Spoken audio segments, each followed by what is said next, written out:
Noong 1882, lihim na umalis sa Pilipinas si Jose Rizal upang ipagpatuloy ang kanyang pag-aaral sa Europa.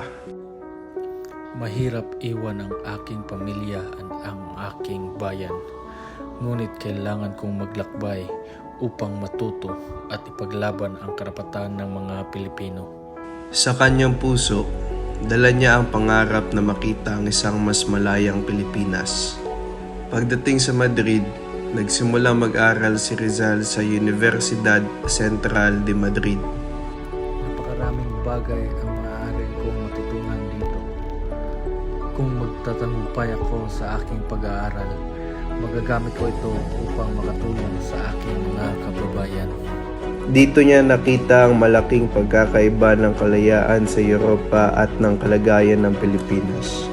Sa Spain, nakilala ni Rizal ang kapwa niyang Pilipino na may parehong layunin.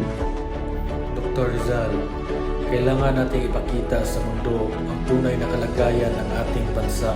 Sa pamamagitan ng pagsusulat, may paglalaban natin ang karapatan ng mga Pilipino. Kung magtutulungan tayo, maririnig ng Spain ang ating tinig. At dito nagsimulang lumakas ang kilusang reforma. Naging bahagi si Rizal ng propaganda movement. Sa pamamagitan ng aking mga akda, nais kong ipakita ang katotohanan. Ang edukasyon ang magiging sandata laban sa pang-aapi. Ang kanyang mga ideya ang naging inspirasyon sa marami.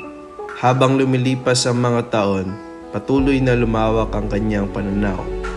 Balang araw, nais kong makita ang Pilipinas na may kalayaan at katarungan. Handa akong magsakripisyo para dito. Siya ay hinubog ng kanyang karanasan sa Spain. Ang pananatili ni Jose Rizal sa Spain ay naging mahalagang bahagi ng kanyang buhay. Dito nagsimula ang kanyang pakikibaka para sa reforma at katarungan, isang apoy na magigising sa damdaming makabayan ng mga Pilipino.